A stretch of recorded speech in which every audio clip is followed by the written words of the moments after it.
Halo semua, bertemu lagi di channel Bebas Berekspresi. Kali ini kita akan membahas soal ulangan akhir semester 2 untuk muatan Bahasa Indonesia kelas 5 SD. Ya, pada pembahasan kali ini kita akan membagi soal menjadi 3 bagian. Bagian pertama, soal pilihan ganda. Bagian kedua, soal isian. Dan yang bagian ketiga, soal uraian. Oke, langsung saja kita ke bagian pertama ya, soal pilihan ganda. Soal nomor 1. Informasi yang disajikan dalam teks non-fiksi berupa titik-titik. A. Hayalan. B. Imajinasi. C. Kenyataan. D. Harapan. Ya, jawabannya adalah C. Kenyataan. Non-fiksi itu adalah cerita yang nyata. Soal nomor 2. Untuk memudahkan saat menguraikan informasi pada teks non-fiksi, kita dapat memetakan informasi teks non-fiksi menggunakan titik-titik. A. Ingatan. B. Paragraf. C. Ringkasan. D. Peta pikiran. Ya, jawabannya adalah peta pikiran. Bacalah teks berikut untuk menjawab soal nomor 3 dan nomor 4. Ya, kita akan baca terlebih dahulu ya. Ozon adalah senyawa yang terdiri dari 3 atom oksigen yang terjadi secara alami dalam jumlah kecil. Ozon terletak di lapisan stratosfer kira-kira 7-25 mil di atas permukaan bumi. Lapisan ozon bertindak seperti tabir surya. Ozon melindungi planet ini dari radiasi ultraviolet yang berbahaya bagi makhluk hidup. Ultraviolet dapat mengakibatkan kanker kulit, katarak, menurunkan sistem kekebalan tubuh, dan juga merusak tanaman. Penipisan lapisan ozon dapat disebabkan oleh meningkatnya polusi dari emisi kendaraan, pembakaran hutan, dan limbah asap pabrik industri. Soal nomor 3. Kata kunci yang tepat pada teks di atas adalah titik-titik. A. Bumi. B. Ozon. C. Polusi. D. Stratosfer. Ya, kata kuncinya adalah ozon. B. Ozon. Soal nomor 4. Pokok pikiran pada teks di atas adalah titik-titik. A. Ozon adalah senyawa yang terdiri dari 3 atom oksigen. B. Ozon terletak di lapisan stratosfer. C. Lapisan ozon berfungsi untuk melindungi permukaan bumi. D. Penipisan lapisan ozon disebabkan oleh meningkatnya polusi. Ya, jawabannya adalah A. Ozon adalah senyawa yang terdiri dari 3 atom oksigen. Bacalah teks berikut untuk menjawab soal nomor 5 sampai nomor 7. Bulan Agustus 1945 menjadi bulan yang kurang menyenangkan bagi pemerintah Jepang. Pada bulan tersebut, posisi Jepang sudah sangat terdesak oleh pasukan sekutu dalam perang. Tepatnya pada tanggal 6 dan 9 Agustus 1945, pasukan sekutu berhasil menghancurkan 2 kota besar Jepang, yaitu Hiroshima dan Nagasaki. Kondisi Jepang yang semakin buruk tersebut membuat pemerintah Jepang yang berkuasa di Indonesia membentuk organisasi-organisasi. Salah satunya yaitu PPKI atau Panitia Persiapan Kemerdekaan Indonesia. Dalam bahasa Jepang, PPKI disebut Dokiritsu Chumbi Rinkai. PPKI diketuai oleh Insinyur Soekarno dengan didampingi oleh Muhammad Hatta sebagai wakilnya. Soal nomor 5. Ide pokok paragraf pertama teks tersebut adalah titik-titik. A. Bulan Agustus 1945 merupakan bulan yang kurang menyenangkan bagi pemerintah Jepang. B. Pembentukan PPKI karena kondisi Jepang yang semakin terdesak perang. C. Pemboman kota Hiroshima dan Nagasaki. D. Kekalahan Jepang melawan sekutu. Ya, jawabannya adalah A. Bulan Agustus 1945 merupakan bulan yang kurang menyenangkan bagi pemerintah Jepang. A. Soal nomor 6. Kalimat tanya yang sesuai dengan isi teks tersebut yaitu titik-titik. A. Siapa nama tokoh yang melakukan pemboman di kota Hiroshima? B. Bagaimana cara Insinyur Soekarno memimpin PPKI? C. Mengapa pemerintah Jepang membentuk PPKI? D. Apa saja tugas PPKI? Ya, yang paling tepat yang ada di jawabannya di dalam bacaan yaitu C. Mengapa pemerintah Jepang membentuk PPKI? Selanjutnya soal nomor 7. Tepatnya tanggal 6 dan 9 Agustus 1945, pasukan sekutu berhasil menghancurkan dua kota besar di Jepang, yaitu Hiroshima dan Nagasaki. Informasi yang digarisbawahi, yang ada garis bawah ini, pada kalimat di atas merupakan jawaban dari kata tanya. Ya, kalau ada pertanyaan waktu dan tanggal, berarti kata tanyanya menggunakan A. Siapa? B. Kapan? C. Mengapa? D. Bagaimana? Ya, untuk menanyakan waktu, menggunakan kata kapan. Jawabannya adalah B. Kapan. Soal nomor 8. Berikut yang termasuk sebagai unsur yang harus terdapat dalam surat tidak resmi adalah titik-titik. A. Lampiran. B. Kop surat. C. Nomor surat. D. Nama pengirim. Ya, untuk surat tidak resmi, nama pengirim itu harus tercantum. Kalau untuk lampiran, kop surat, nomor surat itu wajib di surat resmi. Kalau surat tidak resmi, tidak perlu mencantumkan. Soal nomor 9. Sebelum membuat rangkuman, kita sebaiknya menentukan titik-titik dalam teks non-fiksi. A. Kalimat pembuka. B. Kalimat penutup. C. Gagasan pokok. D. Kesimpulan teks. Ya, jawabannya adalah C. Gagasan pokok. Jawabannya adalah C. Gagasan pokok. Cermati iklan berikut untuk menjawab soal nomor 10 sampai 11. Ya, di sini ada gambar iklan. Kita menjawab nomor 10 ya. Jenis iklan tersebut adalah iklan titik-titik. A. Undangan. B. Penawaran. C. Permintaan. D. Layanan masyarakat. Ya, jawabannya adalah B. Penawaran. Soal nomor 11. Tujuan pembuatan iklan tersebut yang benar adalah titik-titik. A. Menarik minat masyarakat untuk membeli produk yang ditawarkan. B. Memberikan pelayanan kepada masyarakat untuk konsultasi gratis. C. Meminta masyarakat untuk memaksa anaknya membeli produk dalam iklan. D. Hanya untuk memberikan pengetahuan kepada masyarakat bahwa ada ujian sekolah. Ya, jawabannya adalah A. Menarik minat masyarakat untuk membeli produk yang ditawarkan. Soal nomor 12. Soal nomor 12. Berikut yang termasuk unsur dalam sebuah iklan elektronik dalam media radio adalah titik-titik. A. Disampaikan dengan gambar. B. Menggunakan video animasi. C. Disampaikan dalam bentuk audio. D. Menuliskan nama produk dengan menarik. Jawabannya adalah C. Disampaikan dalam bentuk audio. Ya, kalau dalam media radio hanya suara saja yang disampaikan, tidak perlu gambar, tidak perlu video animasi, dan tidak perlu menuliskan nama produk dengan menarik. Ya, disampaikan dalam bentuk audio. Jawabannya adalah C. Bacalah teks berikut untuk menjawab soal nomor 13 dan 14. Hasil konferensi meja bundar.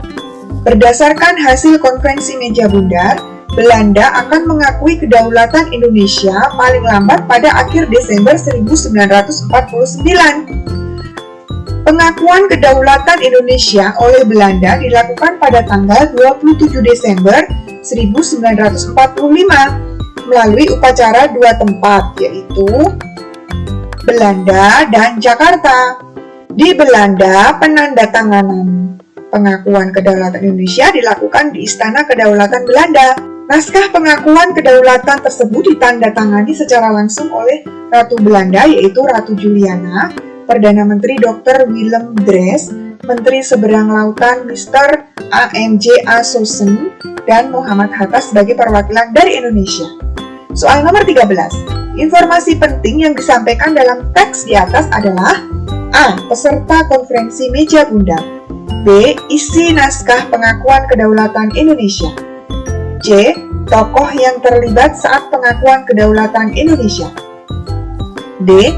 Alamat lengkap tempat penandatanganan naskah pengakuan kedaulatan Indonesia di Yogyakarta. Ya, jawabannya adalah C. Tokoh yang terlibat saat pengakuan kedaulatan Indonesia.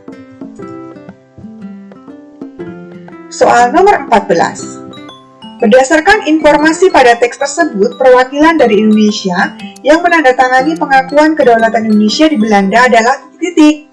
A. Muhammad Hatta, B. Ratu Juliana, C. Mr. A.N.J.A. Session, D. Sri Sultan Hamengkubuwono ke-9. Ya, jawabannya adalah A. Muhammad Hatta. Soal nomor 15. Iklan berikut yang termasuk iklan media cetak adalah titik-titik. A. Iklan majalah, B. Iklan televisi, C. Iklan radio, D. Iklan elektronik. Ya, jawabannya adalah A. Iklan majalah. Selanjutnya, kita masuk soal bagian 2, yaitu soal isian. Soal nomor 1. Kata-kata yang penting dan sering muncul di dalam teks disebut kata, kata kunci. Ya, kata kunci. Soal nomor 2 dan nomor 3 akan kita jawab setelah kita membaca teks berikut. Musim panas di seluruh dunia kini terasa lebih panas dibandingkan tahun-tahun sebelumnya.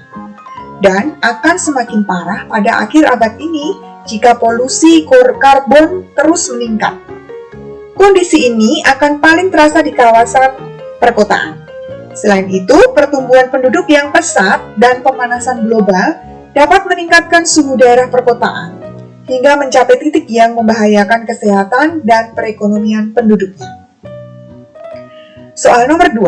Pokok pikiran dari teks terletak pada kalimat nomor kalimat nomor 1. Kalimat nomor 1. Soal nomor 3. Arti dari kata polusi dalam paragraf tersebut adalah polusi artinya pencemaran. Pencemaran. Soal nomor 4. Informasi untuk mendorong, membujuk, memberikan pengaruh kepada pembaca agar tertarik pada barang atau jasa yang ditawarkan disebut iklan. Iklan. Soal nomor 5.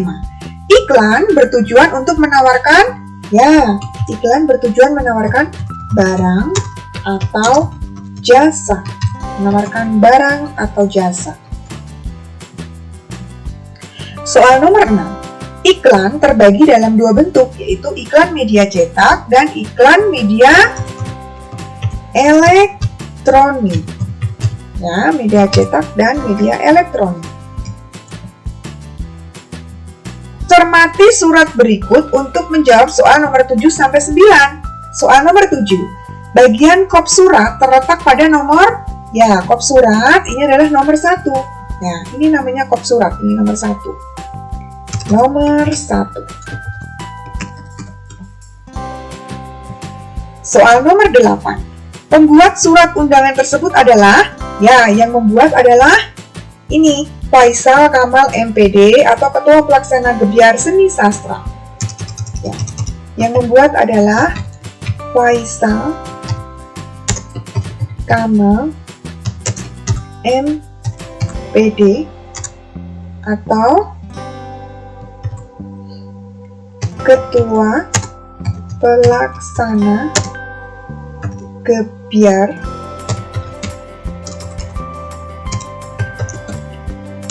Seni Sastra. Ya. Jawabannya pembuat surat undangan itu adalah Faisal Kamal MPD atau Ketua Pelaksana Gebyar Seni Sastra. Ya. Soal nomor 9. Berdasarkan surat tersebut, waktu pelaksanaan Gebyar Seni Sastra dilaksanakan pada hari Jumat dan Sabtu tanggal 19 sampai 20 Januari 2018 ya, Jumat dan Sabtu 19 sampai 20 Januari 2018. Soal nomor 10. Iklan di samping termasuk iklan media? Ya, ini adalah media elektronik. Ya. Media elektronik. Lanjut bagian ketiga yaitu soal uraian. Bacalah teks berikut untuk menjawab soal nomor 1 dan nomor 2. Kita akan baca dulu teksnya ya. Kalor merupakan salah satu bentuk energi yang dapat berpindah dari benda yang bersuhu lebih tinggi ke benda yang suhunya rendah. Perpindahan kalor dapat terjadi karena adanya perbedaan suhu dalam benda. Kalor dapat menaikkan atau menurunkan suhu. Semakin besar kenaikan suhu, maka kalor yang diterima oleh benda semakin besar. Sebaliknya, jika semakin kecil kenaikan suhu, maka kalor yang akan diterima akan semakin sedikit. Soal nomor 1. Apa yang dimaksud dengan kalor? Ya, kita cari jawabannya di bacaan. Kalor merupakan, ya, bagian ini jawabannya. Ya, ini jawaban nomor 1.